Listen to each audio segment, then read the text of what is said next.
എപ്പോഴെങ്കിലും ഏതെങ്കിലും ഒരു പാർട്ടി കാൻഡിഡേറ്റിനെ തോൽപ്പിക്കാനായിട്ട് ഞാൻ അവർക്ക് വോട്ട് ചെയ്തില്ല എന്ന് ഞാൻ ആ പോളിംഗ് ബൂത്തിൽ നിന്ന് മൊബൈലിൽ പകർത്തിയിട്ട് അത് ഞാൻ ഇടതുപക്ഷത്തിന് സഹാവ് പിണറായി വിജയൻ സാറിന് ഞാൻ അയച്ചു കൊടുത്തോ? ഞാൻ ചെയ്ത തെറ്റെന്താണ്? ഞാൻ ഇവിടെയുള്ള സ്ത്രീകളുടെ ശബ്ദമായി മാറി. അതാണോ ഞാൻ ചെയ്ത തെറ്റ്? ഞാൻ CPM-ആയിട്ട് ഗൂഢാലോചന നടത്തിയെങ്കിൽ അത് തെളിയിക്കേണ്ട ബാധ്യത ഈ പാർട്ടിക്കുണ്ട്, ഇല്ലേ? അപ്പോൾ നിരാലംബയും വിധവയും ദുർബലയുമായി ഒരു സ്ത്രീയെ ഇവർക്ക് ചവിട്ടി താഴ്ത്തുവാൻ കിട്ടിയ ഈ അവസരം ഇവർ മുതലാക്കി. ദൈവം അവരെ എല്ലാവരെയും സമൃദ്ധമായി അനുഗ്രഹിക്കട്ടെ. ഈ പാർട്ടി ഇറക്കിയ പത്രക്കുറിപ്പ് പറയുന്നത് സ്ത്രീകളെല്ലാം അപമാനിച്ചു, അതുകൊണ്ടാണ് പുറത്താക്കുന്നത്. നിങ്ങൾ ആരെങ്കിലും പറഞ്ഞു ഞാൻ ഏതെങ്കിലും ഒരു സ്ത്രീയെക്കുറിച്ച് സത്യമല്ലാതെ തെളിവ് സഹിതം തല്ലാൻ നന്ദകുമാർ കാണിച്ച കാര്യമാണ്. പിന്നെ ഈ പാർട്ടിയിലെ പേയ്മെൻറ്റ് സീറ്റിനെ കുറിച്ച് ഞാൻ പറഞ്ഞു, അത് നിങ്ങൾക്ക് എല്ലാവർക്കും അറിയാം. അതൊരു തെറ്റാണോ? ഈ യൂത്ത് കോൺഗ്രസ്സിൽ ഒരു വോട്ട് കിട്ടിയ ആൾ 10,000 വോട്ടൊന്നുമല്ലല്ലോ കിട്ടിയത്, സ്വന്തം വോട്ട്. ഇപ്പം ഞാനൊരു ഇലക്ഷന് മത്സരിക്കുകയാണ്, ഈ ലോകം മുഴുവൻ എൻ്റെ ശത്രുക്കളാണെങ്കിൽ അധികാരമില്ലാത്ത കാലത്ത് കുറഞ്ഞ പക്ഷം എൻ്റെ മോൻ്റെ 2 കൂട്ടുകാരെങ്കിലും ചെയ്യും വോട്ട്. മോനിവിടെ ഇല്ലെങ്കിൽ 3 വോട്ടെങ്കിലും കിട്ടും. ഞാൻ പറയാൻ എന്നെ അനുവദിക്കുക പ്ലീസ്, എന്നിട്ട് താങ്കൾക്ക് എന്നോട് ചോദിക്കാം. കാരണം ഇന്നലെ ഒരു ചാനലിനെ അവർ സ്വാധീനിച്ചിട്ട് ആ ചാനലിൽ എന്നെ പറയാൻ സമ്മതിക്കുന്നില്ല. കാരണം അവിടെ VD സതീശൻ അതിൻ്റെ മാനേജ്മെൻറ്റിനെ വിളിച്ചു, ദയവ് ചെയ്ത് സിമി റോസ്ബലിൻ്റെ ഇൻ്റർവ്യൂ കൊടുക്കല്ലേ എന്ന് കാല് പിടിച്ച് അപേക്ഷിക്കണം. എൻ്റെ മൊബൈലിലുണ്ട്, മനസ്സിലായോ? എന്തിനാണ് എന്നെപ്പോലെ ദുർബലയും പാവവും സാധുവുമായ നിരാലംബയായോ വിധവയായ ഒരു സ്ത്രീയെ ഇദ്ദേഹം ഭയപ്പെടുന്നത്? എന്തിനാണ് ഭയപ്പെടുന്നത്? അദ്ദേഹത്തെക്കാൾ ഈ പാർട്ടിയിൽ ഞാൻ പ്രവർത്തിച്ചിട്ടില്ലേ? ഈ പാർട്ടി എൻ്റേതും കൂടിയല്ലേ? അദ്ദേഹത്തിന് സ്വന്തമായിട്ടൊരു സ്കൂട്ടർ പോലും ഉണ്ടായിരുന്നില്ല. അത് രമേശ്ജിയോട് ചോദിച്ചാൽ പറയും. ഒരു കൂട്ടുകാരൻ്റെ സെക്കൻഡ് ഹാൻഡ് സ്കൂട്ടർ സ്റ്റാർട്ട് ചെയ്തിട്ട് അദ്ദേഹം ഇവിടെ മണി ചെയിൻ തട്ടിപ്പിന് വേണ്ടി ഇറങ്ങി നടന്നൊരു കാലമുണ്ട്. അതിൻ്റെ തെളിവുകളൊക്കെ ഇപ്പോൾ പുറത്ത് വിടും. 3000 രൂപ കൊടുത്താൽ 3 മാസം കഴിയുമ്പോൾ അത് 5000 രൂപയാവും. ആ സ്കൂട്ടർ ചവിട്ടി സ്റ്റാർട്ടാക്കുന്ന വർക്ക്ഷോപ്പിൽ കൊടുക്കുമ്പോൾ പൈസ കൊടുക്കണമല്ലോ. ജോജോ മനക്കൽ എന്ന് പറഞ്ഞ എൻ്റെ യൂത്ത് കോൺഗ്രസിൻ്റെ ബ്ലോക്ക് സെക്രട്ടറി ഇന്ന്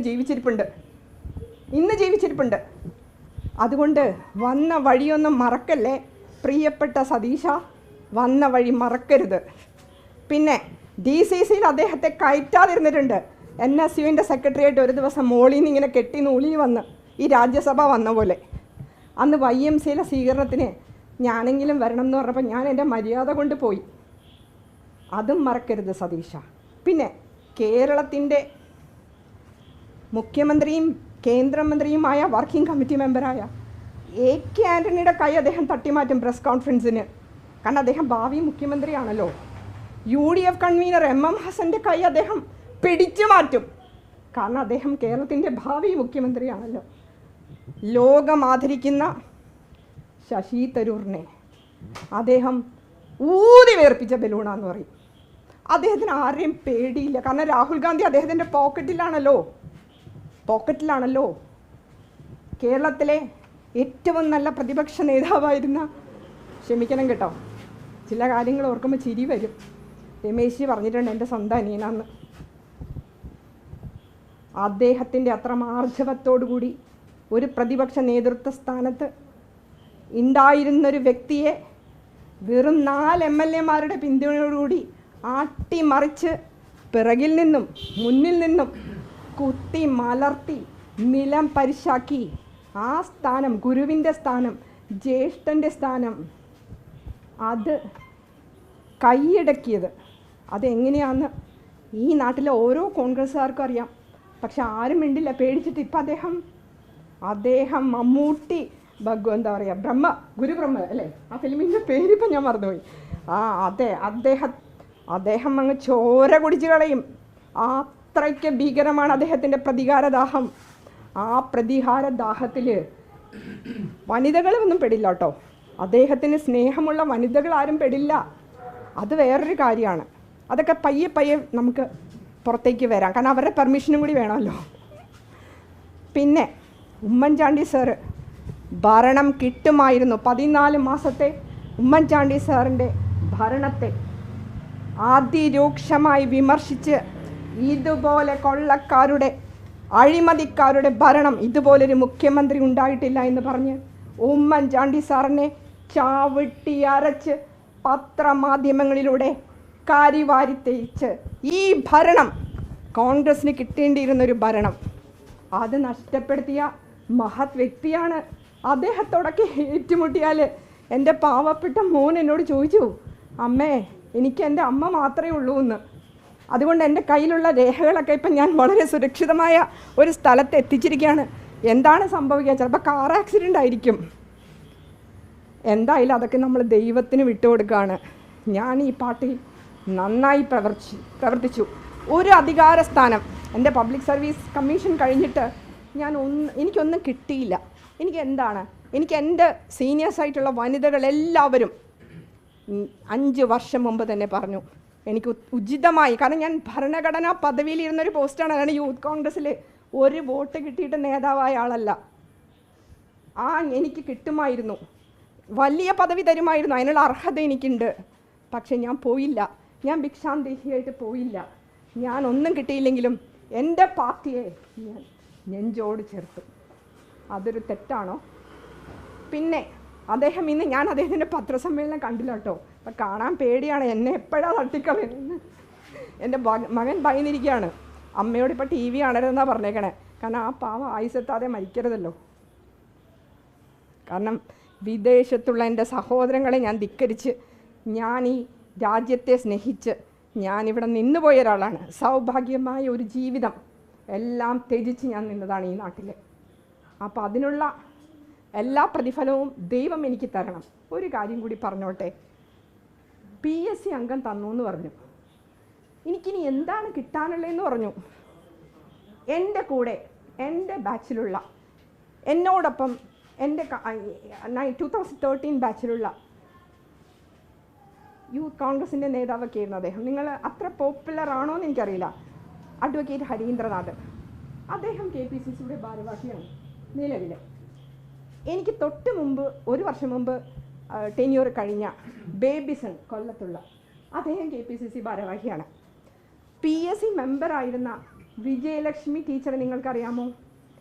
അവർക്ക് പാർലമെൻറ്റിൽ മത്സരിക്കാൻ പാലക്കാട് അവസരം കൊടുത്തു. അവരെ KPCC ജനറൽ സെക്രട്ടറി ആക്കി.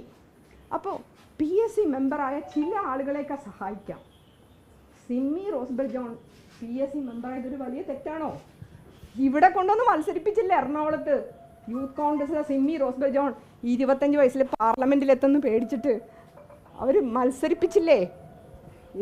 ആൻ്റണി സാറ് മത്സരിപ്പിച്ചില്ലേ?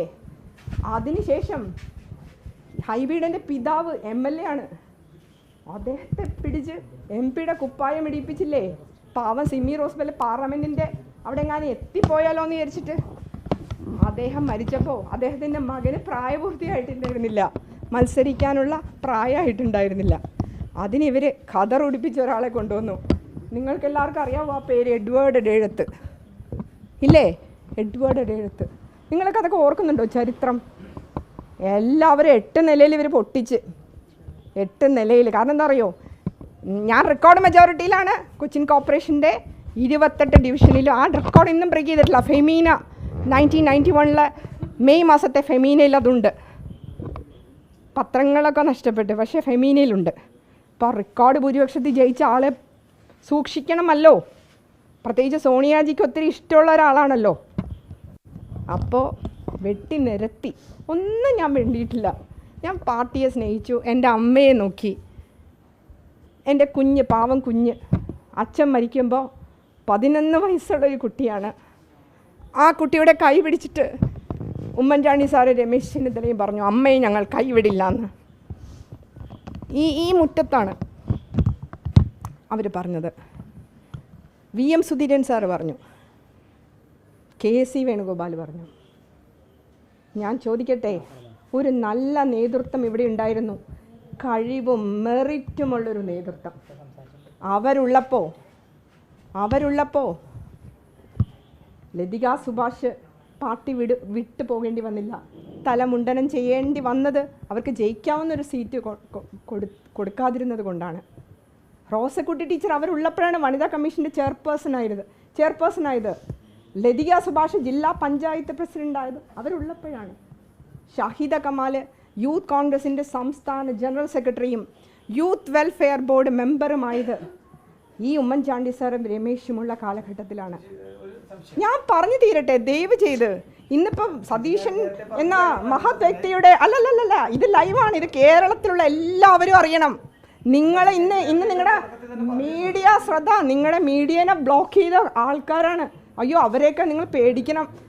എൻ്റെ ഇൻ്റർവ്യൂ കൊടുക്കാതിരിക്കാൻ വേണ്ടി ആ പാവ അപർണേനെ വരെ മാനേജ്മെൻറ്റ് പേടിപ്പിച്ച് കളഞ്ഞ്. എൻ്റെ ഒരു ഇൻ്റർവ്യൂ എടുത്ത് ഇനി അപർണയ്ക്ക് വല്ല കാരണം കാണിക്കാൻ നോട്ടീസ് വരുമെന്ന് എനിക്കറിയില്ല. അത്രയ്ക്ക് ശക്തിമാനാണ് അദ്ദേഹം, അത്രയ്ക്ക് എന്തിനാണ് എന്നെപ്പോലൊരു ദുർബലയെ പേടിക്കുന്നത്? എന്തിനാണ് പേടിക്കുന്നത്?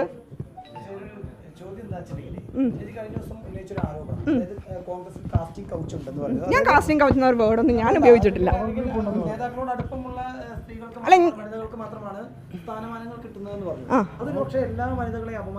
ഓ, ഞാൻ എല്ലാ വനിതകളുടെയും പറഞ്ഞോ? ഞാൻ 2 വനിതകളുടെ പേര് മാത്രമാണ് പറഞ്ഞത്. 2 വനിതകൾ, നിങ്ങൾ കള്ളം പറയരുത്. 2 വനിത അർഹതയില്ലാത്ത സ്ഥാനമാനങ്ങൾ നേടിയ 2 വനിത. ഇന്നിപ്പോൾ മലപ്പുറത്തുനിന്ന് ഒരു സഹോദരി എന്നെ വിളിച്ചിട്ട് പറഞ്ഞേ, മലപ്പുറത്തുനിന്നൊരു യൂത്ത് കോൺഗ്രസിൻ്റെ, എൻ്റെ ബാച്ചിൽ യൂത്ത് കോൺഗ്രസിൻ്റെ നേതാവായിരുന്നു. ഇപ്പോൾ അവർ മഹിളാ കോൺഗ്രസ്സിൽ ഇവർക്ക് അക്കോമഡേഷൻ കൊടുത്തിട്ടില്ല, കാരണം ഇവർക്ക് പ്രിയപ്പെട്ടതല്ല.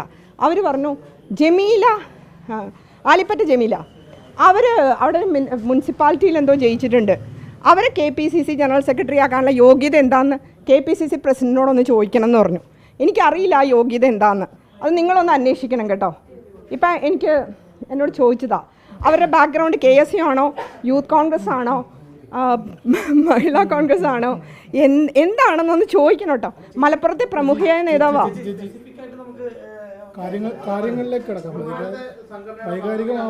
അതാ, ഓ, അതല്ലേ ചെയ്യാൻ പറ്റൂ.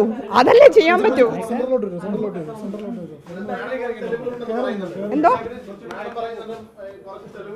അതെ, അത് അവരെ ഇരയുടെ പെർമിഷനും കൂടി വേണമല്ലോ. എനിക്ക് എൻ്റെ ഇഷ്ടത്തിനല്ലല്ലോ എന്നെ വിശ്വസിച്ച് ഏൽപ്പിച്ചിരിക്കുന്ന കാര്യങ്ങൾ. ഞാൻ എല്ലാ സ്ത്രീകളെയും പറ്റി പറഞ്ഞിട്ടേ ഇല്ല. ഇപ്പം ഞാൻ മൂന്നാമതൊരു ഇത് പറഞ്ഞത്, അതും അതിൻ്റെ കറക്റ്റ് ഒരു KSU നേതാവായിരുന്നോ യൂത്ത് കോൺഗ്രസിൻ്റെ, അതൊന്നും അന്വേഷിക്കാതെയാണ്, അല്ലെങ്കിൽ ഞാൻ കേട്ടറിവിച്ച് പറഞ്ഞ കേട്ടോ. തെറ്റാണെങ്കിലും ക്ഷമിക്കണേ. ഓ, ഞാനൊരു കോൺഗ്രസ്സുകാരിയാണ്. ഇവർ പുറത്താക്കിയത് എൻ്റെ കുറ്റത്തിലല്ലല്ലോ, അവർ ചെയ്ത കുറ്റത്തിനാണല്ലോ, ഇല്ലേ? കാരണം ഇവർ ഈ കോൺഗ്രസിൻ്റെ UDFിൻ്റെ കാൻഡിഡേറ്റിനെ തോപ്പിച്ച തെളിവുകൾ സഹിത ആളുകൾ വന്നിട്ട് അവരെയൊക്കെ പ്രൊട്ടക്റ്റ് ചെയ്യും, കുറ്റം ആരോപിച്ച ആളുകളെ പുറത്താക്കുകയും ചെയ്യാമെന്ന് പറയുമ്പോൾ എന്നെ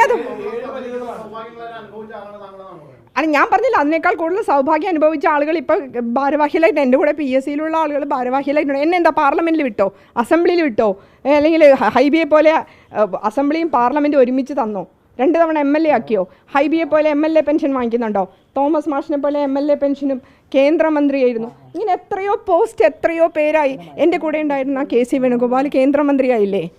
അപ്പോൾ എത്രയോ ആളുകൾ എന്തെല്ലാം പോസ്റ്റിലിരുന്നു. അതിൻ്റെ സമയം വരുമ്പോൾ ആയിക്കോട്ടെ. അതിപ്പോൾ അധികാരമുള്ളവരുടെ കൂടെ ആളുകൾ നിൽക്കുമല്ലോ, സ്വാഭാവികമല്ലേ. ഈ ജബീമെത്ര ഞാൻ പറഞ്ഞില്ലേ, 1 വോട്ട് കൊടുത്ത ആളുകൾ ഇപ്പോൾ പുറകെ നിന്ന് സിന്ദാബാദ് വിളിക്കണം. അതാണ് അധികാരത്തിൻ്റെ ഒരു മാന്ത്രിക വലയം. പ്രത്യേകിച്ച് പ്രതിപക്ഷ നേതാവ് കൂടെ നിൽക്കുന്നു. അയ്യോ, അപ്പോൾ ഇതല്ല ഇതിൻ്റെ അപ്പുറത്ത് നടക്കും.